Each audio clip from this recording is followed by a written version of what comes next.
Starting with breaking updates coming in from Karnataka, the BJP MLCs are protesting in front of the Gandhi statue in Vidhana Soudha. They are demanding the resignation of the Chief Minister over the Valmiki scam and the other scams that have come to light pertaining to corruption in the government. In fact, the BJP leaders are holding rate cards suggesting that bribes were sought by the government for transfer and other jobs to be done within the government. My colleague Deepak is joining us on the broadcast with the details. Well, Deepak, interestingly, when the Congress came to power in Karnataka, they had spoken about the graft charge against the BJP. It's now the BJP that's holding rate cards to allege that the government is taking bribes. Take us through what's happening there.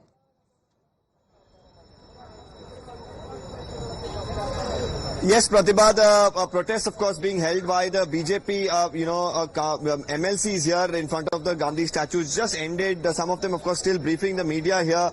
They're today alleging various forms of corruption in the Siddaramaiah regime. Apart from the Valmiki issue, the Muda issue, they're also saying, be it for transfer of police officials, be it for basic work to be done in various departments. For all of this, there is money being sought directly by the government. There is also a fixed rate that has also been put forth. This is the charge that has primarily come in.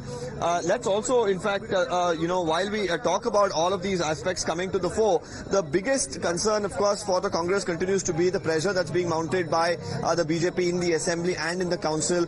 As of now, we should see a note that last time around, before the Assembly elections in Karnataka, like you were mentioning, it was the Congress that came up with a rate card against the BJP, and now the BJP is, of course, putting everything back on the Congress and saying that the government itself has gone ahead and fixed prices for various works to be done within the government, for transfer of officials and various other aspects. And it is, they're also here demanding that Mr. Siddaramaiah, in fact, should also step down because of, the allegations of corruption coming in the Valmiki case.